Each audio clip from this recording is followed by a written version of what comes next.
Hello, is it okay for me to enter? Yes. My name is Talon. I'm going to be your student nurse today. Can you please tell me your name and your date of birth? London Souther, July 13th, 2000. Okay, I would double check your wristband and make sure that's accurate, and then I would pull the curtain and wash my hands. And do you have any allergies that you can tell me that you have? I don't have any. Alrighty, so then I will explain the procedure. Today I will be inserting a straight cath, which means I will have to touch you. Is that okay? Yes.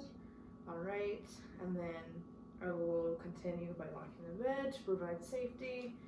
And when I am doing this procedure, I will make sure I have an assisted personnel, which is Jenna today, and I will make sure that I grab the necessary supplies. So I'm going to grab a catheter kit, and I'm going to grab a pad, and today I will be using a water bottle as my patient.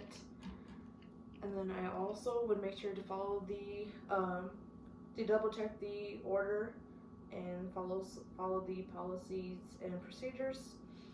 And beginning with this, I would have Jenna prep my patient, and she would place the pad underneath my patient and then adjust the patient's legs for me.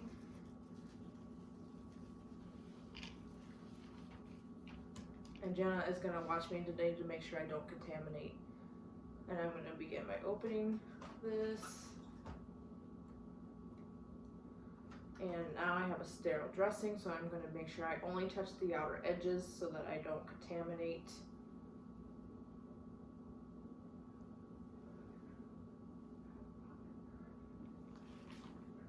And then I'll have Jenna move my patient for me so I can place this underneath my patient. And then I will use my dominant hand to put my sterile glove on, making sure that I don't touch the outside of my sterile glove. I'm only touching the inside and the cuff.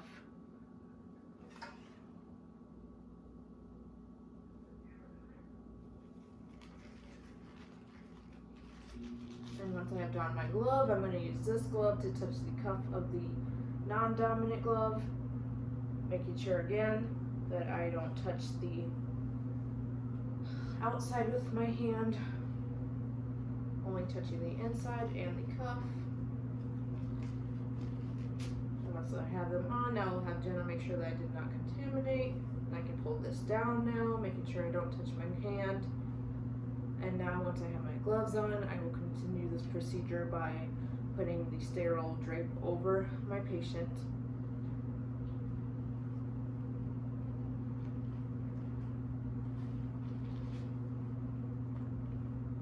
Making sure I don't contaminate. And then I will continue this procedure by opening my cleansing swab sticks, and once these are open, I will hand them to Jenna, have her hold them for me.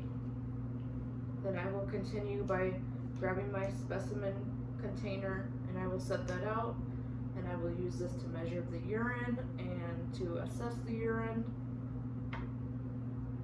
Then I will continue by grabbing the lubricant. With this lubricant, I will get the catheter prepped and ready to insert, and then I will put this in here, pouring it onto the catheter.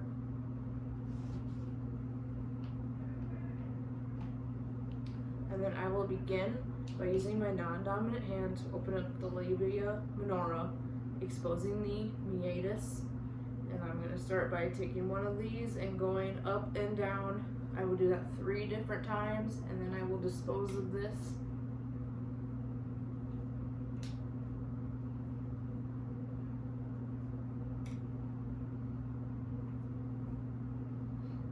Once I'm done with that, Jenna can now dispose of that.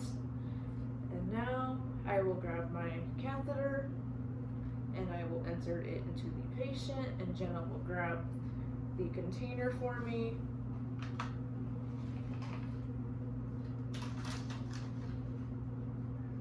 And then once I see urine, I will advance 1 to 2 inches. After that, I will dispose of the urine, making sure I empty the bladder, and then I can clamp the catheter to 1000 to prevent bladder spasms. And then after that, I am all done. I can take it out and I will put it into the specimen container, making sure I measure it and making sure I assess it, make sure everything is normal. After that, I will dispose of the sterile drape, and I will have Jenna help me clean up. I will dispose of all my the rest of my catheterization tools, and I will help clean up and make sure this patient is comfortable, assess how they did, make sure they weren't in any pain, and I also will make sure to doff these gloves and to use hand hygiene. Then I will make sure to document the procedure, give the patient the call light, ask them if they have any questions or if they need anything, and I am done.